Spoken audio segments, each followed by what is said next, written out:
Bismillah, Assalamualaikum warahmatullahi wabarakatuh. Pada video kali ini saya akan membuat video tentang tutorial pembuatan kelas di LMS Moodle Cloud. Langkah pertama yang harus kita lakukan adalah membuka web Moodle Cloud dengan nama kelas yang sudah kita buat, lalu mengisi username dengan admin dan mengisi password. Saat sudah terbuka, kita pilih My Course untuk menambahkan kelas. Lalu langsung saja pilih Create Course dan mulai mengisi apa yang perlu diisi, seperti nama pelajaran. Di sini saya pakai adab dan nama pendeknya adalah Akidah Akhlak.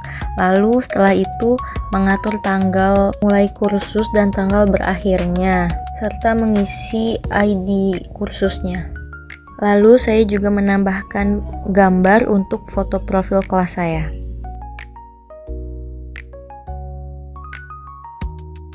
Setelah semua sudah disetting, kita gulir ke bawah dan klik Save and Display.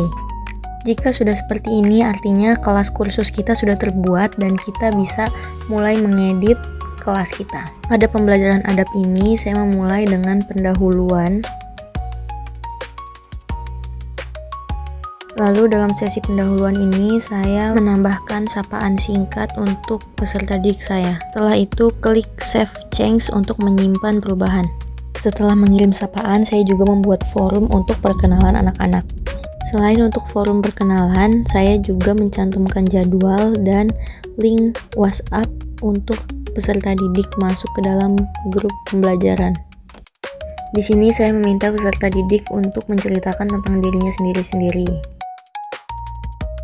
Setelah itu, saya juga menambahkan tata tertib menggunakan file, mengisi nama dengan tata tertib pembelajaran, lalu menambahkan file yang sudah saya buat berupa PDF tentang tata tertib pembelajaran adab ini. Setelah itu gulir ke bawah dan save and display. Di sini sesi pendahuluan saya sudah selesai. Saya mengadakan 3 sesi pembelajaran sesuai dengan RPP pembelajaran daring yang saya buat. Sesi 1 tentang adab di rumah, sesi kedua tentang adab di sekolah, dan sesi ketiga tentang adab di lingkungan. Pada sesi 1 ini, saya mulai pembelajaran dengan mengadakan Zoom meeting sesuai dengan metode pembelajaran yang saya pilih, yaitu sinkronus. Di sini saya mengisi deskripsi siswa untuk instruksi agar mengikuti Zoom meeting, lalu memberikan ID rapat dan passcode yang dibutuhkan. Setelah selesai, klik Save and Display. Setelah itu, saya menambahkan materi untuk bahan pembelajaran peserta didik. Materi yang saya cantumkan berupa PowerPoint yang sudah saya siapkan. Setelah itu, klik Save and Display agar peserta didik bisa mengaksesnya. Lalu selanjutnya, saya membuat forum diskusi, lalu mengisi kotak deskripsi dengan pertanyaan yang sudah saya siapkan. Lalu pada kegiatan akhir sesi 1 ini, saya membuat kuis sebagai bentuk evaluasi hasil pembelajaran peserta didik. Mengisi kolom nama dengan kuis, lalu mengisi kolom deskripsi tentang instruksi pengisian. Saya juga mengatur waktu pembukaan kuis dan batas akhir penutupan kuis, serta saya mengatur time limit untuk pengerjaan kuis. Saya juga menambahkan feedback untuk masing-masing nilai yang peserta didik akan dapatkan. Setelah kita klik Save and Display, kita baru bisa menambahkan soal yang ingin kita berikan. Pertama, kita klik Add New Question, lalu pilih yang multi choice. Untuk pilihan ganda, isi question text dengan pertanyaan yang kamu siapkan. Di sini saya menggunakan 3 pilihan jawaban dengan 1 jawaban yang benar. Untuk jawaban yang benar, saya memberikan nilai 100%. Lalu untuk sisa pilihan yang saya tidak gunakan akan saya kosongkan. Lalu klik Save and Change.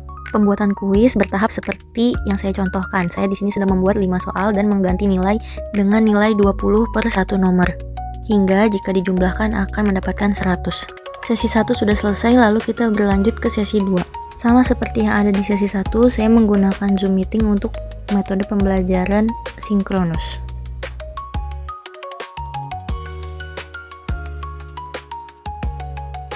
Sama seperti sesi 1, saya juga mencantumkan materi untuk sesi 2 ini, tapi materi sesi 2 ini saya menggunakan gambar sebagai bahan pembelajaran. Saya menambahkan instruksi sebelum menambahkan gambar. Lalu saya menambahkan gambar yang sudah saya siapkan. Menambahkan deskripsi gambar dan klik Save. Untuk materi yang kedua, saya juga menggunakan gambar dan menggunakan cara yang sama dengan materi sebelumnya.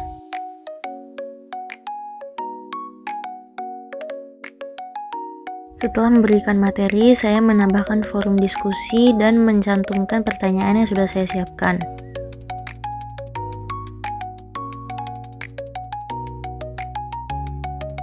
Saya juga mengatur waktu batas akhir pengaksesannya. Sama seperti sesi 1, saya mengisi kegiatan akhir dengan kuis sebagai bentuk evaluasi pembelajaran siswa. Setelah sesi 2 selesai, kita beralih ke sesi 3. Dikarenakan pada sesi ketiga ini saya tidak menggunakan Zoom Meeting, saya menggunakan kuis untuk mengisi kehadiran. Saya juga mengatur batasan waktu untuk mengisi kehadiran dan memberikan feedback.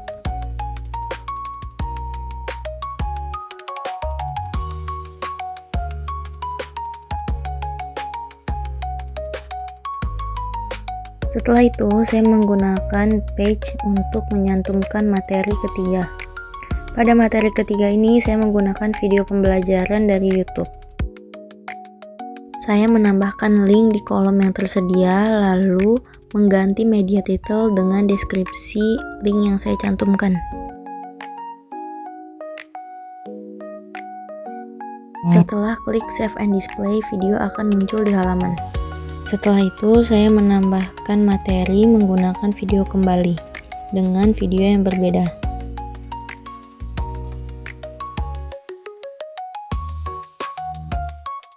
Sama seperti sesi-sesi sebelumnya, saya juga menambahkan forum diskusi dan memberikan pertanyaan untuk peserta didik jawab. Lalu yang terakhir pada sesi 3 ini, saya memberikan tugas berupa tugas video. Saya memilih assignment untuk penugasan dan saya mengisi kolom deskripsi dengan instruksi tugas yang saya berikan. Lalu mengatur waktu mulai dan batas akhir pengumpulan nilai, serta saya juga mengatur pengingat untuk saya menilai tugas peserta didik. Saya juga mengatur ukuran maksimum file tugas yang akan peserta didik kumpulkan.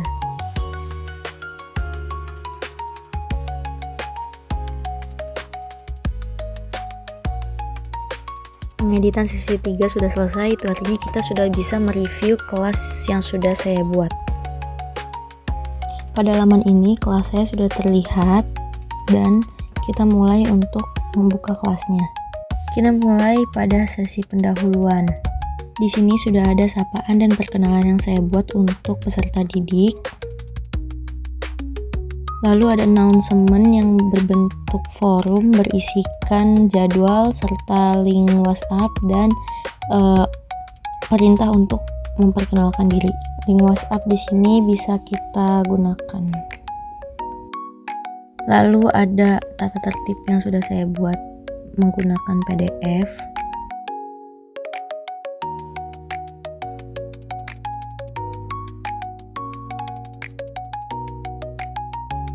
Lalu kita berlanjut ke sesi 1 yang dimulai dengan Zoom Meeting.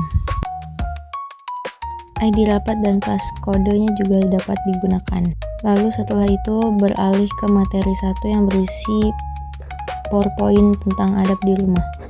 Kita berlanjut ke forum diskusi dengan pembahasan yang sudah saya cantumkan. Lalu masuk ke kuis dan kita akan mencoba kuisnya.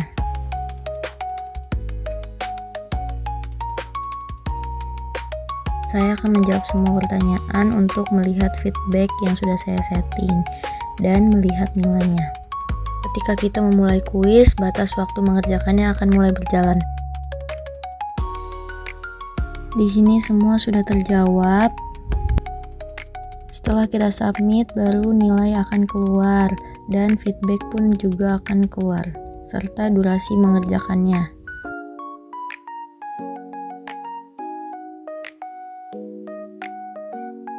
Kita berlanjut ke sesi 2 yang juga dimulai dengan Zoom Meeting. Sama seperti tadi, ID rapat dan passcode dapat digunakan. Lalu materi kedua menggunakan gambar.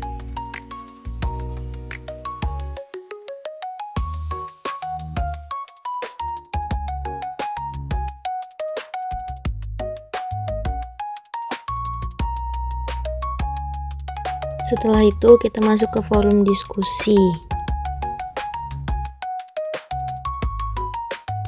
Dan yang terakhir kuis, tapi kuis kali ini tidak saya coba karena untuk mempersingkat waktu.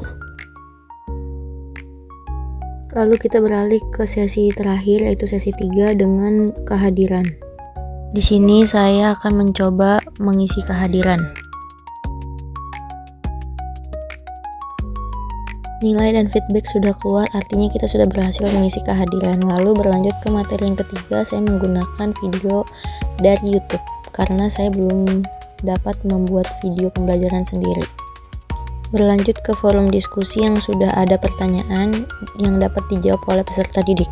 Lalu yang terakhir, beralih kepada tugas yang sudah saya buat dengan petunjuk tugas yang lengkap. Saya memberikan waktu pengerjaannya selama 17 hari. Sekian video tutorial dan review kelas yang saya buat. Wassalamualaikum warahmatullahi wabarakatuh.